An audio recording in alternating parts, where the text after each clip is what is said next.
معزز ناظرین کرام، پروفیسر شیخ سلیم ظفر بلاک کی طرف سے آپ کو دل کی گہرائیوں سے سلام مسنون پیش کیا جاتا ہے۔ 27 رجب المرجب کو احمد مجتبیٰ محمد مصطفیٰ صلی اللہ علیہ وآلہ وسلم کو معراج النبی حاصل ہو۔ اس کا مقصد، اس کا مفہوم کیا ہے کہ اللہ تعالیٰ نے آپ کو اپنے پاس عرش معلیٰ پہ بلایا۔ حضرت جبریل امین شریف لائے، آپ آرام فرما رہے تھے، جگانا پسند نہیں فرمایا تاکہ آرام میں خلل نہ پڑے۔ پھر اپنے پیارے جو پر تھے ان سے لبوں سے بوسہ لیا، آپ کی آنکھ کھلی، اور پھر اس کے بعد سلام پیش کرنے کے بعد عرض کیا کہ اللہ تبارک تعالیٰ آپ کو اپنے پاس بلا رہے ہیں۔ آپ بات کو سمجھ گئے، مسجد الحرام کے مطاف وہ جگہ وہاں آئے اور براق کے اوپر بیٹھے۔ براق نے آپ کو دیکھا تو آپ بہت ہی زیادہ خوشی کا اظہار کیا، ایسے جیسے کہ ایک بہت ہی زیادہ بہت بڑی چیز، بہت بڑا شرف اس کو مل گیا۔ آپ اس پر سوار ہوئے اور مسجد حرام سے مسجد اقصیٰ یعنی بیت المقدس تک پہنچے۔ وہاں تمام انبیاء کرام موجود ہیں۔ آپ نے 2 رکعت نوافل یعنی فرض یعنی پڑھائے، اور تمام انبیاء کرام جو ہیں وہ آپ کے مقتدی ہیں، آپ کو امامت کا شرف حاصل۔ پھر اس کے بعد پھر بیٹھے، سدرۃ المنتہا تک پہنچے، اور وہاں کیا ہے کہ وہاں جبریل امین نے کہا کہ ابھی اس سے آگے میں نہیں جا سکتا، اگر جاؤں گا تو میرے پاس جا جائے۔ ثابت ہوا کہ فرشتوں سے بھی اونچا مقام ہے انسانیت کا احمد مجتبیٰ محمد مصطفیٰ صلی اللہ علیہ وسلم کا۔ اس لیے مولانا ظفر علی نے کہا کہ دل جس سے زندہ ہے وہ تمنا تم ہی تو ہو، ہم جس میں بس رہے ہیں وہ دنیا تم ہی تو ہو، جو دستگیر ہے وہ تمہارا ہی ہاتھ ہے، جو ڈوبنے نہ دے وہ سہارا تم ہی تو ہو۔ جلتی ہے جبرائیل کے پر جس مقام پر، اس کی حقیقتوں کے شناسا تم ہی تو ہو۔ جہاں جبریل امین کے پر جا رہے ہیں اور ان حقیقتوں کو آپ سمجھ رہے ہیں اور اس سے آگے آپ جا رہے ہیں، یہاں تک عرش معلیٰ تک پہنچے، سامنے بیٹھ کر اللہ تعالیٰ کا دیدار ہو رہا ہے، گفتگو ہو رہی ہے، جنتیوں کو مناظر دیکھ رہے ہیں، دوستیوں کے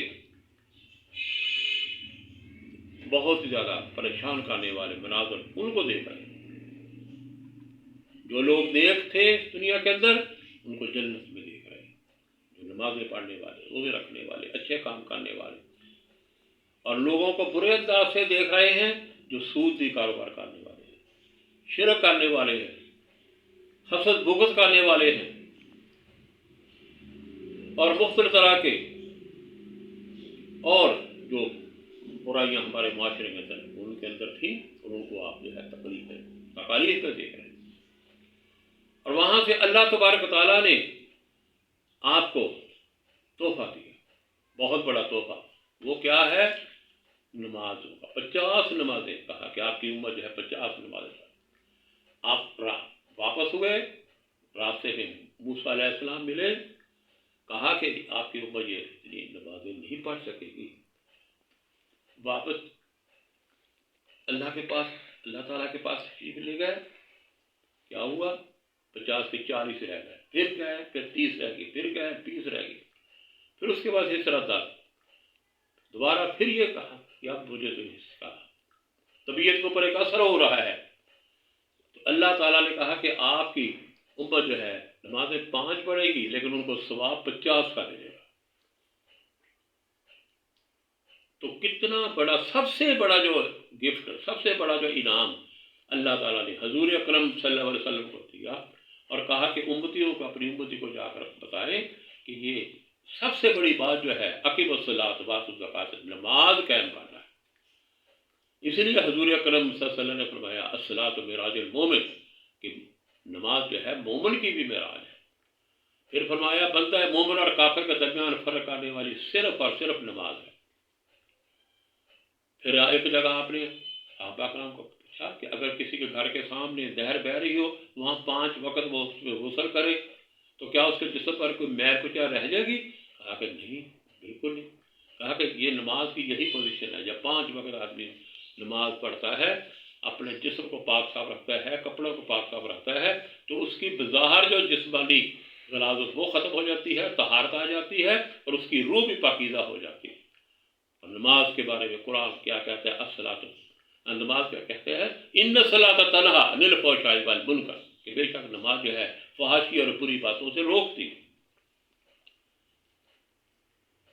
اگر آج ہم صحیح معنی میں نماز پڑھنے والے ہو جائیں تو کیا ہوگا کہ ہمارے درمیان جماعتی وابستگی آئے گی، ہمارے اندر ڈسپلن آئے گا، ہمارے اندر ایک دوسری خیر خواہی آئے گی، ہم اللہ کے صحیح معنی میں بندے بنیں گے، اللہ کو اپنا معبود حق جو ہے وہ سمجھیں گے.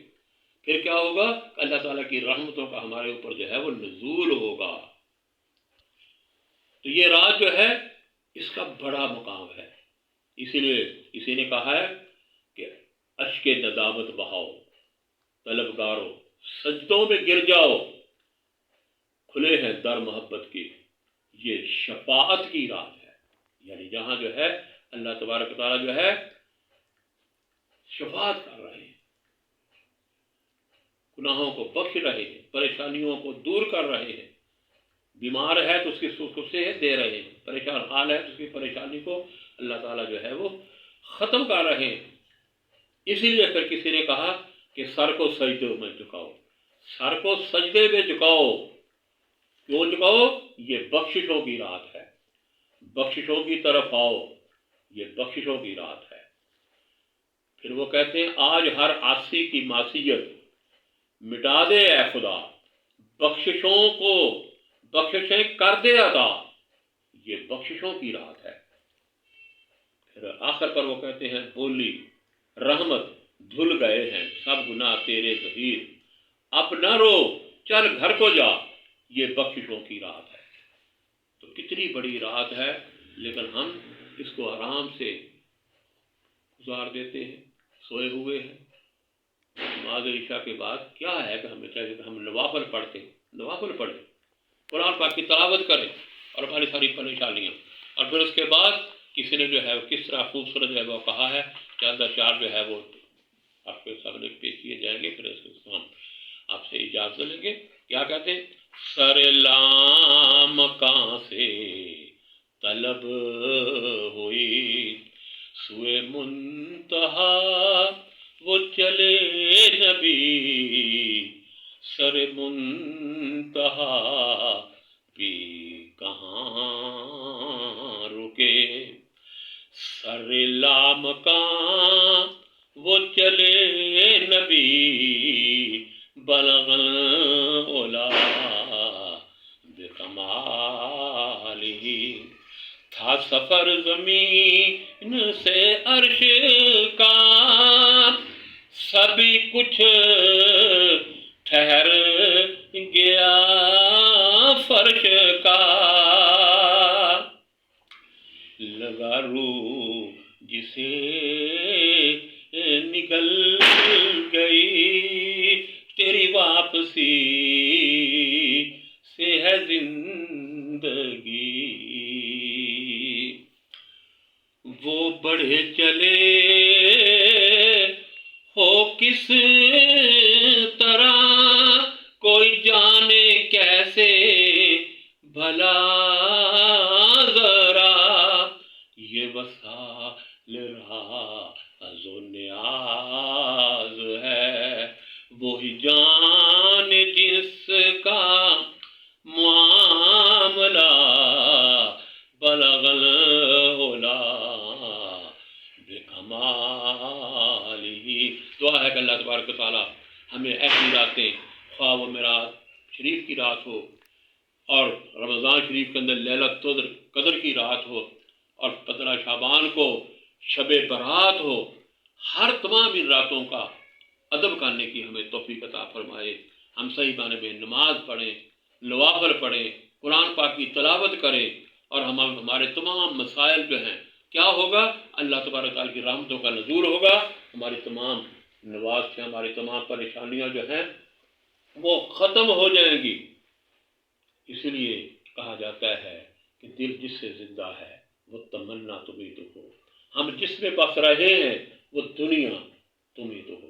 دعا ہے اللہ تبارک تعالیٰ ہماری تمام ضرورتیں، ہماری تمام جائز حاجات اللہ تبارک تعالیٰ یہ مقدس جو راتیں آتی ہیں ان کے توفیل ہماری تمام باتیں جو ہیں وہ پھول جائیں، ہمارے ملک پاکستان کے اوپر جو ہے وہ صحیح معنی میں پیار اور محبت کی فضا پیدا ہو جائے، اور ہمارے اندر عدل و انصاف ہو جائے، ہمارے اندر تمام جو صحیح قرآن کی باتیں ہیں، حضور اکرم صلی اللہ علیہ وسلم کی باتیں ہیں، صحابہ کرام کی باتیں ہیں، اہل بیت کی باتیں ہیں، اولیاء اعظام کی باتیں ہیں، وہ ہمارے اندر پیدا ہو جائے۔ وما علینا الا البلاغ المبین۔